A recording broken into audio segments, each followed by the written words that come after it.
Welcome to Blunt Takes. This your boy Reese Money. We back at you with another one. It's your boy Greenway. You know what we do out here, man. This Blunt Takes, you got to be very blunt about it. And today we got a special addition to our Blunt Takes. Tell them about it, Green. Blunt Takes. Okay. The Rough Draft Edition, man. Today draft. we're going to be giving you our steals of the draft, our favorite picks, our sleepers, and you know we got to give you reaches. We know them teams out there think they need somebody. They look at some film and they go get them. Guy didn't really There's play. always that one reach in the draft. One. You know, you got your Always Mitchell one. Trubisky type over. Trubisky, you know, you got You the know. Russells, you got the Josh you know, Rosen type. You know, everybody reaches for it, especially them quarterbacks. You know, but a lot of players are definitely overdrafted, and you got a lot of players that are underdrafted too. So we're here to debate about which players are those players. And you know we got to be blunt about it. Always stay blunt. So to get this started, I'm sorry to cut you off, but to get this started, I kind of want to hear from you. Okay. I kind of want to hear who you felt reached in the draft the most this year. I'm gonna be very blunt about this. You know, because you know this was a tough pick, a tough draft pick, but they were locked in with this guy. Seems like for day one. They knew who they wanted, and I wasn't quite sure why they wanted him over a lot of other players. Mm-hmm. But that player that I'm talking about is Zach Wilson from the New York Jets, coming from BYU. He got picked number 2 in the draft, right behind Trevor Lawrence now. And that's number 2 pick. And he got picked over some pretty good talents. He got picked pretty good. He got picked over talents. Trey Lance, who went right behind him to San Francisco. Yep. And he also got picked behind, which was my favorite quarterback in the draft, Justin Fields from Ohio State. The Ohio State University. Let's shout that out one more time. You know, we always got to. There's a boys, red and white. Sure. The Ohio State University. The Shout Ohio out. State. I'm just not quite sold on Zach Wilson the way the Jets were. I mean, you know, he had one good year, but in the biggest game when I saw him was versus Coastal Carolina. Now I know the game was on the fly. You know, they took the game. Both of their scheduled games got canceled, and you know they took the game on the fly. You know, they flew cross country, played Coastal Carolina. The way I see it, if you're the number 2 quarterback in the draft, you got to beat Coastal Carolina, man. Yeah, you do. You definitely got to beat Coastal Carolina, especially when you're number 2 quarterback. You got to go in there, big game. You know it. Nation knows it. Only real chance we really get to watch and examine you. I mean, they didn't have that good of a game. And I'm just going off the eye test, man. He just didn't dominate the game as he should have. Was Pro Day? Pro Day was amazing. That was the eye test. Now, Pro Days are a little overrated to me because, you know, you're just in shorts and a T-shirt. You know, I'm more of a game speed type of put the pads on, let's see what you do, pop the tape in. But in the Pro Day, I can't lie. That throw that he made was amazing. And I can see why the Jets probably got sold on him with that throw and thinking that, you know, they had something there, kind of turned him into like a Mahomes-like thing. But now he got a big weight on his shoulders, man, because he got to show up. I'm about to say, he got to show up. If I'm being correct, it seems like the Jets were already locked in on Zach Wilson before the Pro Day. And that seemed like that just put you know what? Hey, we were right about it. But and I just don't think I just don't think that was the right thing to do. I think they should have took a better look at Trey Lance and Justin Fields. But hey, if they got the right guy, they went and got their guy, and we'll see how it goes. You know, I have to agree with you on that. That is a really, really big reach. Also, man, he's small, man. He has a small body compared to the Justin Fields and Trey Lance, man. He's a small guy. He's kind of frail, man. NFL, you know, some big boys. That's some big boys. They grown men in the NFL. They grown men in the NFL. They can't. I know they can't. And some of those D linemen in the NFL, they're running just as fast as you, Zach Wilson. This is not a competition you're playing at BYU now. You know, some of these linemen are really are as fast as some running backs and quarterbacks in the league. Although he can move, but let's see. I think the New York Jets, I think they made their decision early based on trading Sam Darnold, and I think they wanted Zach Wilson, and they went and got him. So respect to them for going to get their guy, but I agree with you, Reese. I don't know how that was their guy with the competition that he had to face around him, and especially when he faced the competition. Yeah, on the fly game. And with this draft, he folded. He shriveled up. This was a deep quarterback draft. You know, it was the first time that 3 quarterbacks went 1, 2, 3 for the first time since I believe 1999. And I feel as though it was a very deep quarterback draft, and you had to get the right guy, man, because you had your options here, and you didn't want to get the wrong guy. No. But you know, they seemed like they were sold on him. Yes. So, Green, I want to hear from you now. Now I know Zach Wilson. That is a reach. That is definitely a reach. I would have to agree with you. But Who's your reach? the quarterback is a really important position. And a quarterback, you can't just take them based on how good they did in their college or how good they were talented. So the Jets felt like they got their guy. Now, this is what I don't understand. The Jets feel like they got their guy. Cool, they get my respect for reaching. Yep. Now, this team does not get my respect for reaching because it felt disrespectful. I'll be blunt about it. The Miami Dolphins selected Jalen Waddle with their 6th pick in the 2021 NFL Draft. Jalen Waddle was the number 3rd, maybe 4th in some people's eyes, because some people do like that guy Bateman out of Minnesota that went to the Baltimore Ravens. Some people even had him over Jalen Waddle during the season. Jalen Waddle did not play. He was hurting in the national championship. But you know who wasn't? Who was that? Devontae Smith. That's the Heisman They Trophy say winner. size matters. Yes, sir. This is not bodybuilding. We've been known on takes before to put Tyreek Hill in our top 5. Even you had him number 1. Then why didn't Devontae Smith go number 2 receiver? Well, let's look at why. Because they reached. That's why. Devontae Smith had a better college career than Jalen Waddle. He put up He was the way Heisman better Trophy numbers. winner. Right? He was the Heisman Trophy winner. If you take the trophy away and just look at his I national believe- championship performance, that was yeah. 1st round top 5 material. He took down the Ohio State University. Seems like single-handedly. And some people, if you remember, as a freshman, he caught the game-winning touchdown pass from Tua in the national championship game. Yes, and who did he catch that from? Tua. Yep. And who did they pick? Jalen So Waddle. people thought, yes, you're right. People thought that they were going to match that back There up was no with reason Tua, why not. you know, because they had the connection in the championship game. But and to me, you see the NFL. Tua got drafted with Justin Herbert and Joe Burrow. Now the Chargers went and got a tackle. Cool, you helped your quarterback. You have to block him. after Joe Burrow and them went and got his guy. They went and got Jamar Chase. You get your franchise QB, you get him who he wants. You open it up for him. It seems like the Dolphins kind of played devil's advocate and didn't want to take Devontae Smith because he was starting to get ranked higher than all these receivers based on his performance. And to me, So let me ask you it's this. very blunt. That's a reach. So let me ask you this. Being as though, you know, Tua played with both of those guys now, Waddle and Smith. Mm-hmm. You would think, you would hope that they would consult their franchise quarterback on who to pick at wide Yes, receiver, yes, as they did yes. probably with Joe Burrow and Jamar Chase. Yes. So you think that Tua probably chose Waddle over Devontae Smith? Now, that could add to the reach. That is something that inside the Dolphins locker room, they know who they wanted.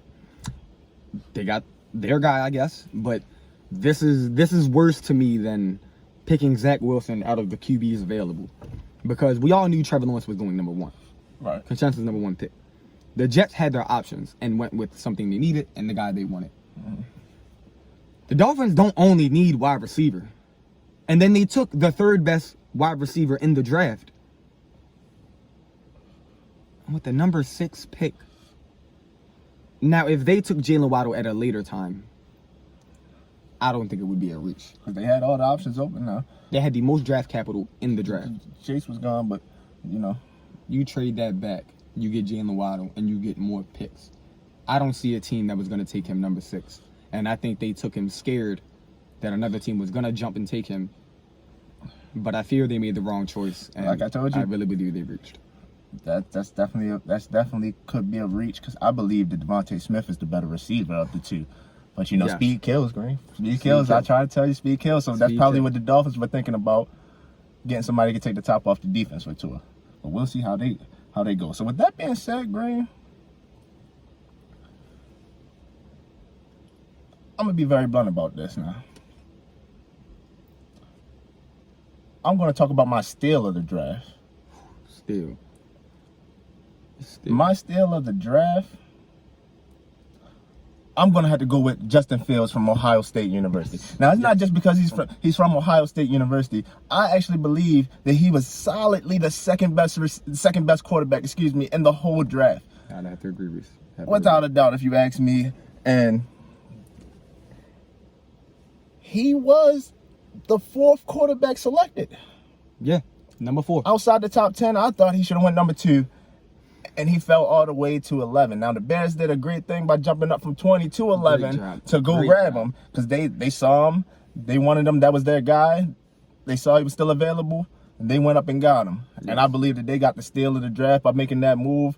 You know, now they're known to make moves like this. They made a move like this to get Mitchell Trubisky before in the past. Yes. And I believe that they were trying to make up for that. Yeah. And now they're going up trying to get Justin Fields, which I think is a great pick for them. Justo, yes. Fits the system. I think he fits the city. You know, he's hard nosed. You know, just like Chicago. You know, what I mean, tough.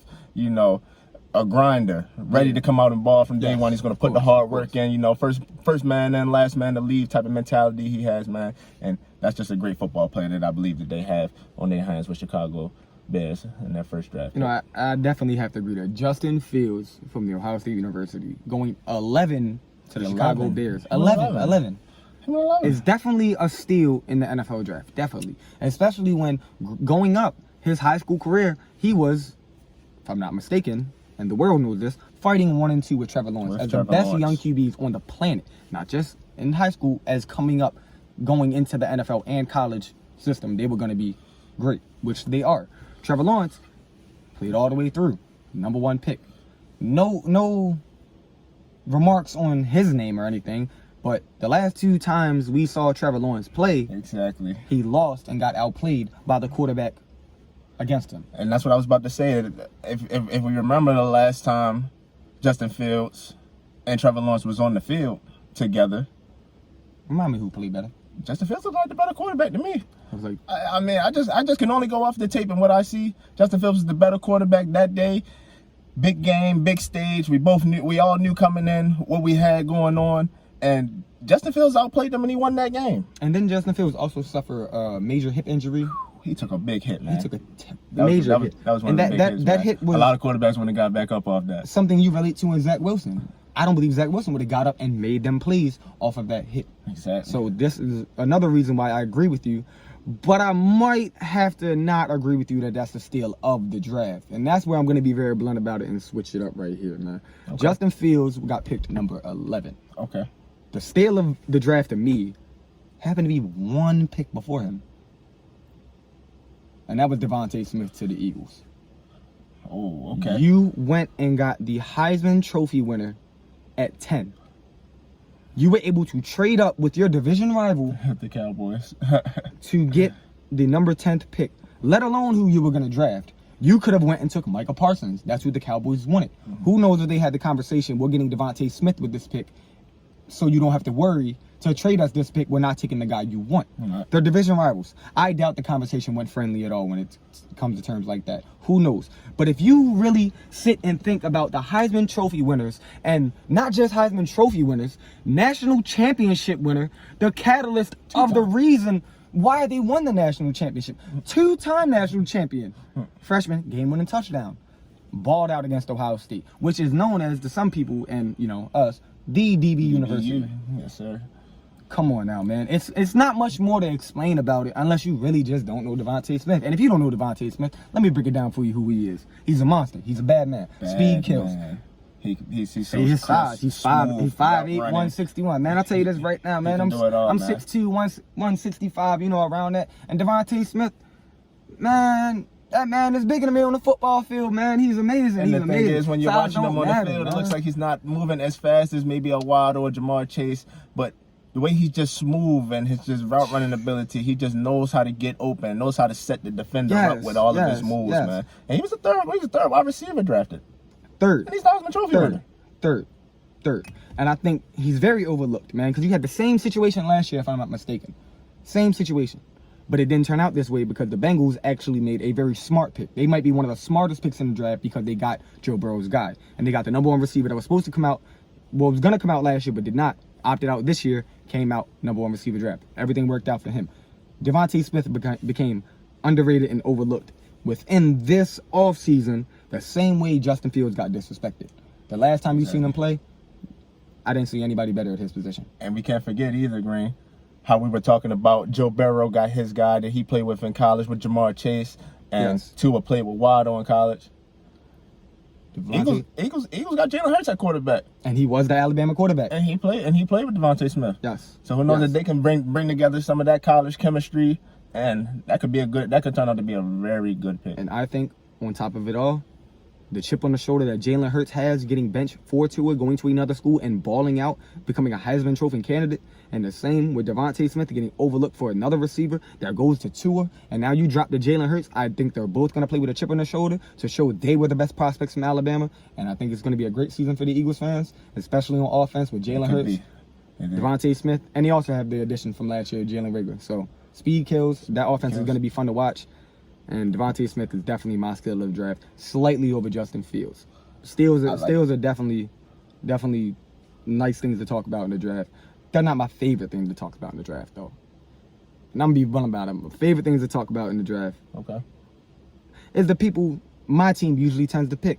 Not always, but this year, I want to say my favorite pick in the draft is what my team did in the Atlanta Falcons, drafting Kyle Pitts, the highest tight end drafted ever, man. This man as a prospect has to be the best tight end prospect anybody has ever seen. Not just with my own eyes. Take the analysts that have been watching the NFL for over 40 years. I don't think you have seen a tight end like Kyle Pitts. He's going to be special, man. He's going to be a beast, man. He is going to be a beast, Reese, and I'm telling you for this reason why, man. This reason alone. The eye test. When you look at Kyle Pitts, you don't see a tight end, do you?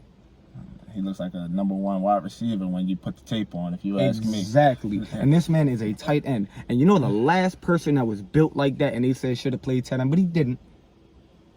Calvin Johnson Jr. That's a good now, comparison. I'm not going to sit here and tell you Kyle Pitts will be Megatron. But he has the potential to be the best at his position of all time. And he has Megatron's body type. It'll be the difference is Kyle Pitts may be more versatile. And I'm not going to sit there and keep comparing him to Megatron, but that is a hell of a comparison I'm going to make. And his size is there. It's not just size, man. He ran a 4.3, 4.4, Being high that 4.3. big with that size, that's just rare. And the hand-eye coordination that he has, the catch radius, one hand, two hands, over receivers, God, man, outrunning it's DBs as a tight end. spectacular. And he has Julio Jones to learn under. Julio Jones to learn under? And who knows, man? Maybe Kyle That's all Pitts I'm saying. transitions, because we do have Hayden Hurst. Maybe Kyle Pitts transitions into being that big outside receiver because they have the speed to be it. I want to see what cornerback is going to be trying to man up with him. I can only name a few that would even try, but I don't think I can name any that would have success manning up against Kyle Pitts. So imagine when you put a linebacker that does not have the speed or agility to match up with him on Kyle Pitts. So it's going to be amazing. Matchup nightmares in Atlanta all season long. I think defense coordinators are already sweating right now with Atlanta on this schedule. Man, they're going to keep these defensive coordinators up all night thinking about how to stop that offense. That's going to be fun to watch. This might be one of my favorite offenses to watch from the Atlanta Falcons. And I also watched Vic in his prime all his years in Atlanta. And those were fun watching him by himself. And then they're going up against Tom Brady twice.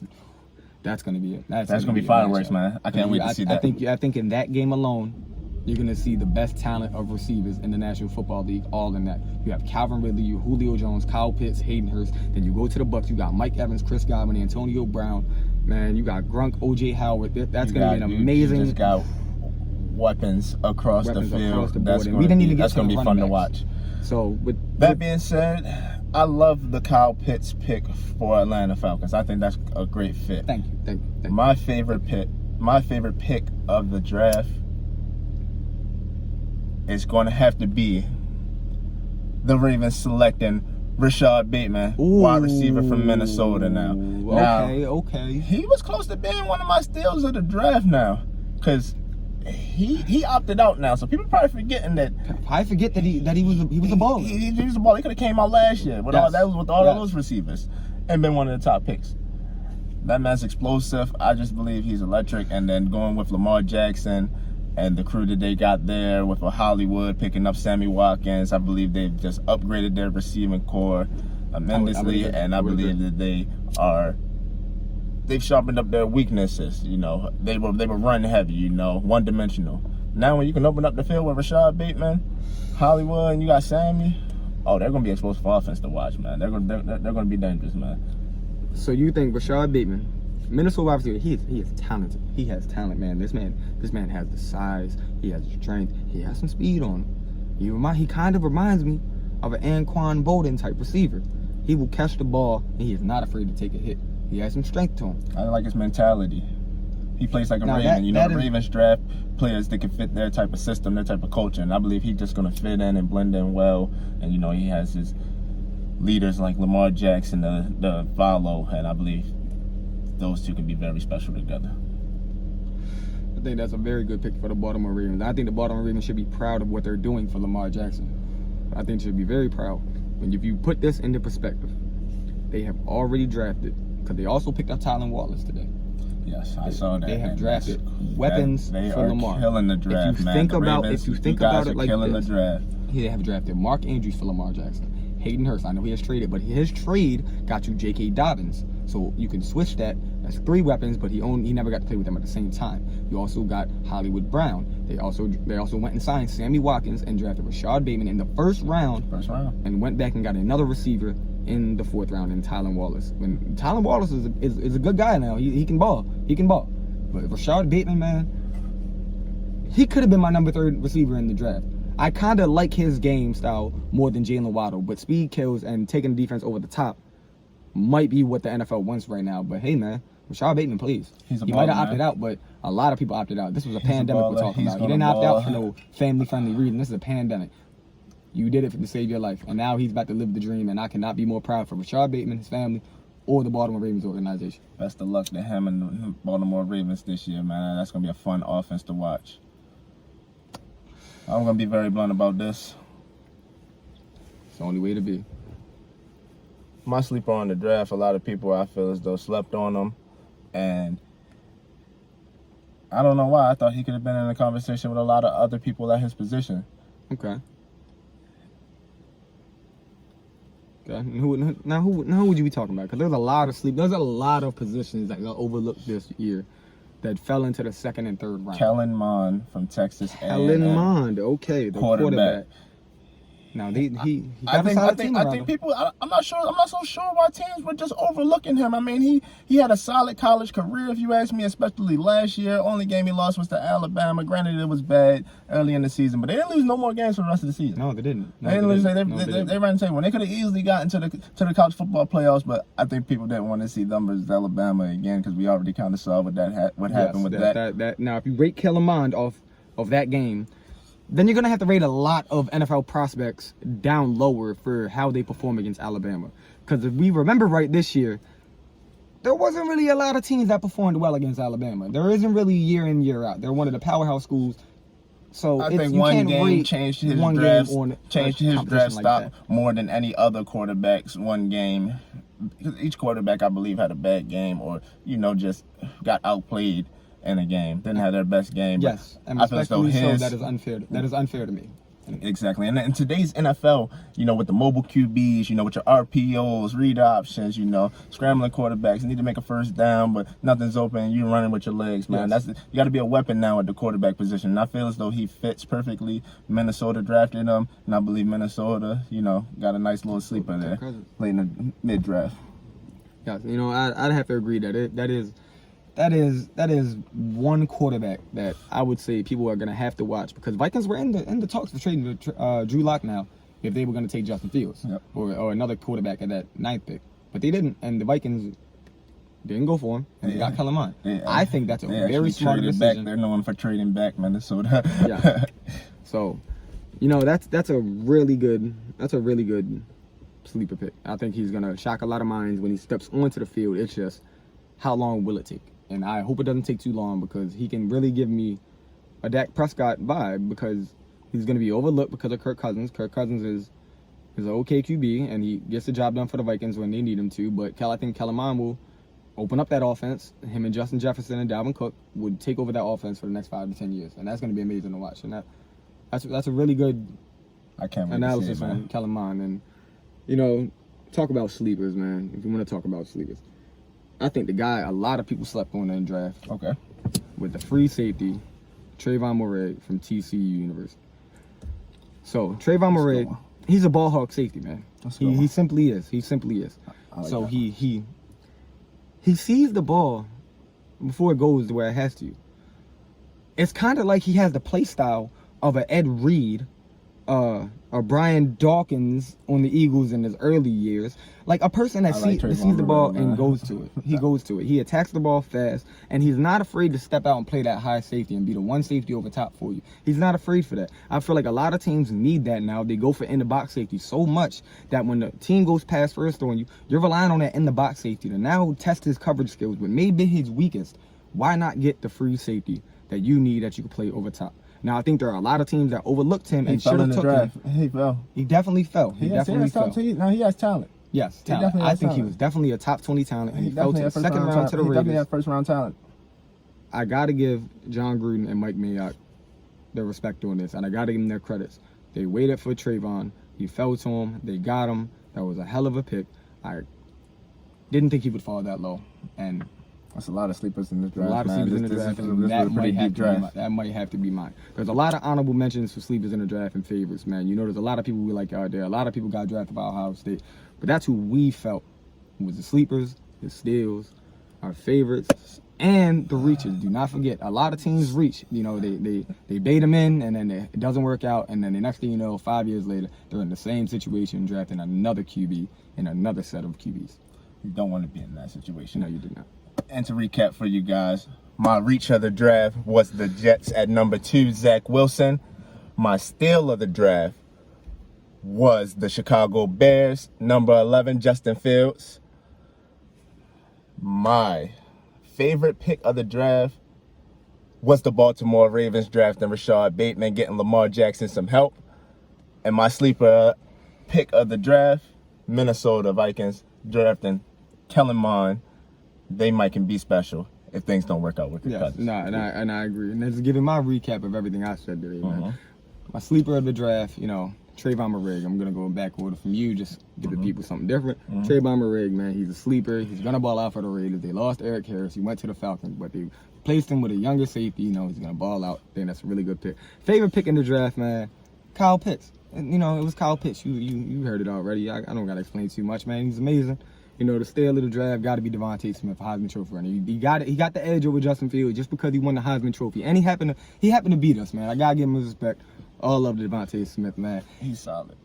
And I just don't know what the Dolphins were doing, man, with Jalen Waddle, man. I just don't know what the Dolphins were doing, man. It's crazy, you know. But that's our take on it. You know, we're very blunt about it. You always gotta stay blunt about it, you know.